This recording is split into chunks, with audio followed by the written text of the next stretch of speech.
Selamat pagi Bapak Ibu Saudara-saudari yang terkasih di dalam Tuhan Yesus Kristus. Berjumpa kembali di dalam doa pagi GKI Samanhudi 12 Oktober 2023. Sebelum bersama-sama kita mendengarkan firman Tuhan, mari kita satukan hati di dalam doa, mari kita berdoa. Ya Tuhan yang mengasihi kami, terima kasih untuk kasih setia dan penjagaan Tuhan dalam kehidupan kami. Dan sekarang Engkau sendiri yang memperdengarkan sabda kebenaran firman Tuhan. Mari berkata-kata atas kami ya Tuhan, karena kami anak-anak-Mu bersedia untuk mendengarkannya. Di dalam Kristus kami berdoa dan bersyukur. Amin. Firman Tuhan pada pagi hari ini diambil dari 1 Petrus pasal yang kelima ayat 1 sampai dengan 5, dilanjutkan ayat yang ke-12 sampai dengan yang ke-14. Demikian firman Tuhan. Aku menasihatkan para penatua di antara kamu. Aku sebagai teman penatua dan saksi penderitaan Kristus yang juga akan mendapat bagian dalam kemuliaan yang akan dinyatakan kelak. Gembalakanlah kawanan domba Allah yang ada padamu, jangan dengan paksa, tetapi dengan sukarela, sesuai dengan kehendak Allah, dan jangan karena mau mencari keuntungan, tetapi dengan pengabdian diri. Janganlah kamu berbuat seolah-olah kamu mau memerintah atas mereka yang dipercayakan kepadamu. Tetapi hendaklah kamu menjadi teladan bagi kawanan domba itu.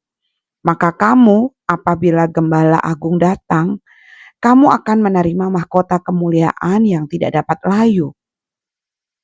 Demikian jugalah kamu, hai orang-orang muda, tunduklah kepada orang-orang yang tua. Dan kamu semua rendahkanlah dirimu seorang terhadap yang lain. Sebab Allah menentang orang yang congkak, tetapi mengasihani orang yang rendah hati.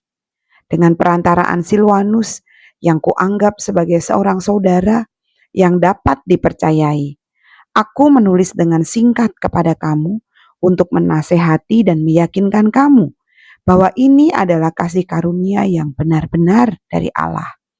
Berdirilah dengan teguh di dalamnya.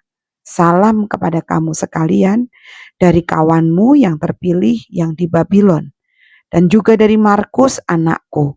Berilah salam seorang kepada yang lain dengan cium yang kudus. Damai sejahtera menyertai kamu sekalian yang berada di dalam Kristus. Amin. Bapak Ibu Saudara-saudari yang terkasih, dikisahkan pada sebuah kerajaan, seorang raja memiliki 2 orang putra mahkota yang sedang beranjak menjadi dewasa. Mereka berdua sama pandainya dan sama baik hatinya. Melihat karakter dan kemampuan kedua putra mahkota ini, rakyat merasa lega dan berbahagia karena kelak apabila raja turun dari tahta, siapapun di antara kedua putra mahkota pasti akan mampu memimpin kerajaan dengan baik dan bijak.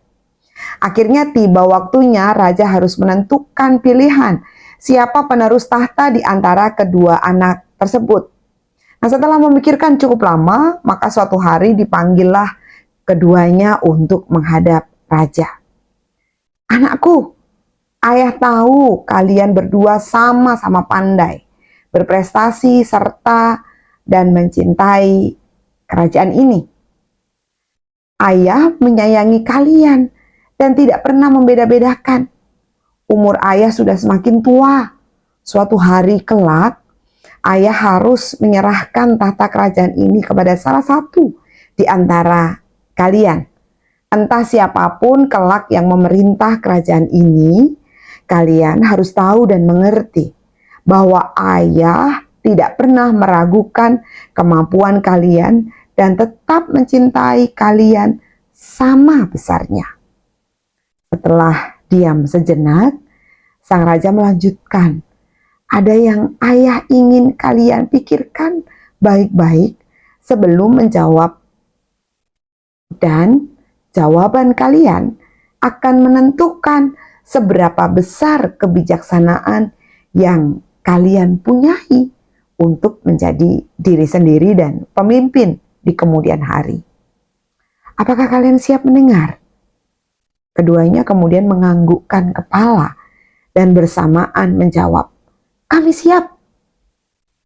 Lalu sang raja memberi sekeping uang emas kepada kedua putranya sambil berkata, Dengan uang ini, belilah benda atau apa saja yang dapat memberikan gambaran dan pandanganmu apabila engkau memimpin kerajaan ini. 3 hari kemudian, saat malam tiba, satu persatu mereka menghadap raja. Si sulung ternyata membeli sebuah pena. Dia pun menjelaskan, pena adalah benda yang penting dan serbaguna. Dengan pena ini aku akan menulis semua yang ayah inginkan dan rencanakan untuk kesejahteraan kerajaan ini. Saat si bungsu tiba, dia mengajak ayahnya ke dalam sebuah ruangan yang gelap. Dan kemudian ia menghidupkan lilin di tangannya sambil berucap, "Ayah, menurut Ananda, seorang pemimpin seperti cahaya lilin, memberi penerangan bagi mereka yang ada di kegelapan dan menjadi panutan pada semua orang yang dipimpinnya.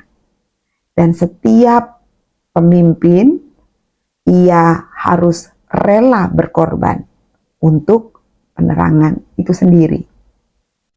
Sang raja sangat gembira dengan jawaban kedua putranya. Kira-kira menurut Bapak Ibu saudara-saudari, raja akan memilih yang mana ya? Anak yang pertama atau anak yang kedua?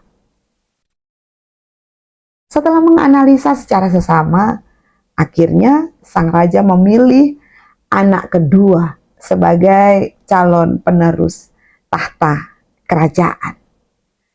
Bagi raja, penting seorang pemimpin adalah seseorang yang mau memberikan diri seutuhnya. Ibu bapak, saudara-saudari yang terkasih, bagaimana kepemimpinan yang kemudian ditawarkan oleh Alkitab Perjanjian Baru? Kepemimpinan yang ditawarkan adalah kepemimpinan gembala. Model utamanya adalah Kristus selaku gembala yang baik. Model utamanya adalah Kristus Yesus yang bersedia memberikan nyawanya untuk keselamatan domba-dombanya. Ia tidak menjadikan orang lain sebagai pihak yang dikorbankan untuk kepentingan dirinya sendiri. Dengan karakteristik kesediaan berkorban dan model kepemimpinan gembala yang demikian, maka visi utamanya adalah memberdayakan dengan penuh kasih. Dan inilah yang kemudian disampaikan di dalam teks Alkitab kita pada hari ini. Ia tidak menggunakan kekuasaan dan otoritasnya dengan paksaan. Sebaliknya, ia menginspirasi dan memotivasi orang lain agar orang-orang yang dipimpinnya mampu berkarya secara kreatif. Daripada ia hanya cakap berkata-kata tentang kesalehan, ia membuktikan dalam keteladanan hari lepas hari. Ia tidak pernah mengeksploitasi dan menindas umat atau karyawan yang dipimpinnya. Karakteristik asli seseorang akan sangat terlihat saat ia diberi kekuasaan. Apabila ia mempraktikkan kepemimpinan gembala saat berkuasa, dapat dipastikan bahwa ia telah mengalami pembaruan dari Kristus.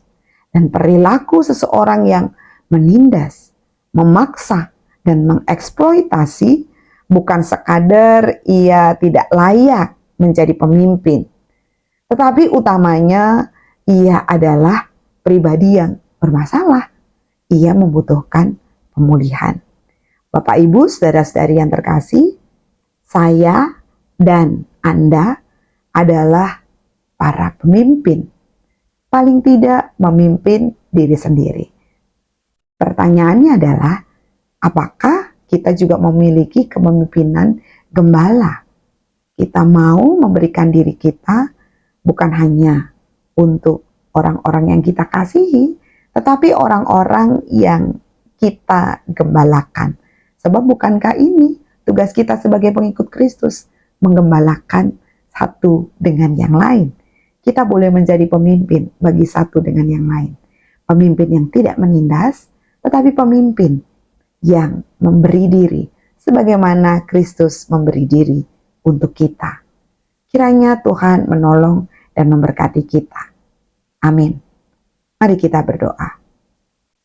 Tuhan, jika Engkau sudah meneladankan kami menjadi pemimpin yang menggembalakan, tolong kami agar kami boleh menjadi gembala bagi sesama kami. Inilah doa dan sembahyang kami yang kami alaskan di dalam nama Tuhan kami, Yesus Kristus. Amin.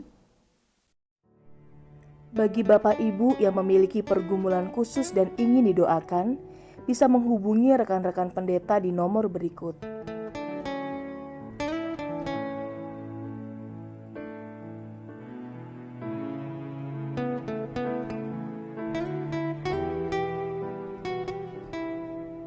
Tuhan Yesus memberkati.